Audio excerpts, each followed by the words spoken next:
Howdy y'all, Fuzzy Biker here in the Fuzzy Biker garage. There's my hot rod Bear, there's the hot rod Himalayan. This is going to be the bike we're going to ride today. This is the one I've been riding all week. It's been a pretty exciting week for me. You know, we've been locked up by the weather. We had below zero temperatures. We had snow all over, you know. You look out there now, it's all gone. The last 3 days I put about 450 miles on my motorcycles and a little bit more on some other ones. And I plan on I would like to get 100 miles on this one today. That's a little bit more of a chore. It's a new bike. I think I have about 600 miles on this one so far, but had a lot of fun on this one. I met up with Colorado Mark a couple days back and we did a bunch of riding. Then yesterday with I haven't got a name for Matt yet. Matt, he's got a Himalayan just like this one, among other bikes. He's also got, he's got a plethora of bikes, you know, they all do. So had a lot of fun, you know, look at all this little bit of mud, not too bad. And the crazy thing, this is just from somebody's driveway. Their driveway is about a half mile long. So anyway, a lot of fun. You know, we went to, went to the Jesse James spot where Jesse James did his first robbery of a train.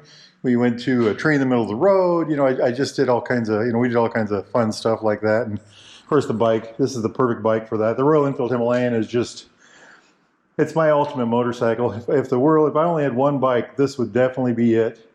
And, you know, we talked about that quite a bit yesterday over lunch. And the question was, why is it? You know, it's a 40 horsepower motorcycle, weighs 430 pounds. It's about 195 kilograms.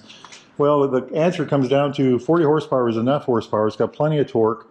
It's got an excellent 6-speed transmission. The engine is very responsive. It's a 452 cc, but dual overhead cam, high revving. I think red line is 8, and it'll happily go to 9, you know, and more. You know, it's got an awesome suspension, 8 inches on the front, 8 inches on the back. That's 200 millimeters. It's got these wonderful upside down forks, these 43 millimeter upside down forks. See how well they're protected? There's the fork back there. And, you know, look at that mud protection from that. Beautiful brake, 21-inch front tire. I think that's a key attribute of this bike. So the front suspension, this whole area here really makes the bike in a lot of ways. The upside down fork keeps the mass down on the bottom end. It's got a 320 millimeter disc with a dual piston bi-brake caliper. The excellent 90/90 21 tire, of course. Loads of ground clearance.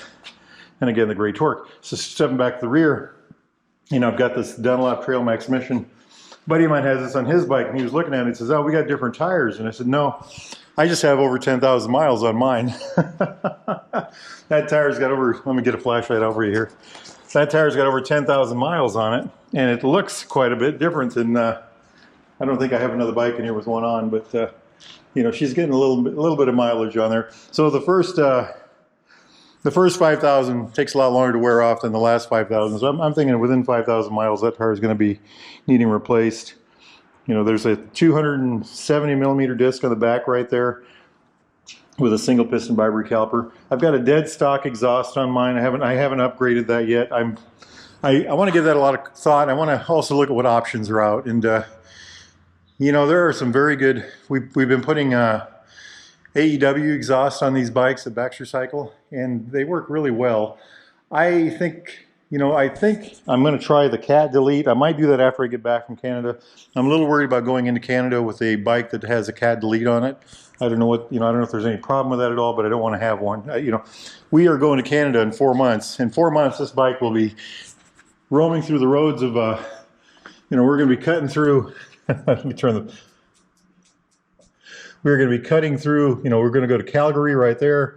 Cutting through the Canadian Rockies. We're going to buzz up here over to Dawson Creek, wherever that might be. There it is right there, Dawson Creek. Then we're going to take that road. We're going to go over to Whitefish, wherever that might be. And then we are going to, Whitehorse, there it is. And then over here to Tok, T-O-K, Alaska. And then I'm really toying with the idea, this road right here, I think it's, I can't read it, Highway 7. I'm going to get a bigger map. That goes to Alaska, or to Anchorage. And I'm told that is just one of the most beautiful roads you'll ever find. You know, and a guy could go there and then take this long way to Fairbanks and then back and then come back down here somehow. But there's a lot to do there, you know. I did go to Thunder Bay last year, wherever that might be. Right there it is, right there. So I ran up to Duluth and then over here on this absolutely gorgeous road. Anyway, loads of fun. Today, like I said, the plan is to hit that bike right there and see what I can learn. I'm also going to You know, I've got this bike with the stock windshield. I've got that bike with the touring windshield from Royal Enfield Himalayan. I've got my bike here with this WRS windshield that I just love. And I rode Colorado Mark's bike with the GV, the large GV windshield. I think they got one down at Baxter, so I might do a video of those 3 windshields. I keep getting asked about it. And honestly, I'm very conflicted. I don't know what to do. I love this windshield on my bike. It's done me very well, including 300 miles of rain. And I also would like to have the larger GV, because when you ride a lot of miles, the bigger windshield really makes a lot of difference. I keep getting asked about clearance. Look at this clearance right here. It all misses on this side. Let's see what happens on this side. I got Barkbuster Storms on here. I got these at 3dcycleparts.com. They've got the, the powder coated metal is black right here. I wanted it all black, so let's see if we hit here. Yeah, just barely hit right there. But nothing to worry about, I don't think. I like it. I like it. Got these bags here from Baxter Cycle. Friend gave me that. I got this box from Baxter Cycle. I'm toying with the idea. I don't have the bags here. I've talked about it before. Another option might try is something like these bags. They've got these bags but larger at Baxter Cycle. These are Rhino Walk bags, by the way. Oh, these bags here. I'm toying with the idea of these bags. These would fit somewhere like this on the side of the bike. I can get all my camping gear in this bag plus something, so that wouldn't be a bad deal, would it? Also, talked to a friend last night. I want to get this Harley going. This bike, bought new by a good friend of mine who passed away. I bought it from him I bought it from him on the 30th. He died on the 31st of December, and the bike hadn't ran in 3 years, so we're going to try to get that running. It'll start, but it just barely does its thing. I'm sure the gas is putrid. So we're going to take that apart and get that. Maybe we'll get that done next week. That ought to be fun too. Other projects we got going in here. Camping. I've got more camping. I want to make a camping video about what's in this bag and how that system works. Also, I got myself, well, you don't want to hear about that, but this is more of my camp. I got oodles of camping gear. Also want to get this 350 out. We were talking about that yesterday too. You know, the old Matt, he's got a 350 like mine, only his is all hopped up. He's done everything but the big bore in his, and he just loves that bike. And I love this bike too. And you know, I want to get on that. Maybe I'll get on that next week. We'll make some video of that and just go. You know, I'll just get on and go out and have fun. It's a great bike. I took it camping once. I had this bag tied to the back, and I had these panniers full of stuff. You know, I call it my grocery getter. It's a great bike for that. I love riding it around town. It'll do 2-lane blacktop just fine, though. Now, that is a whole mess of talking, right?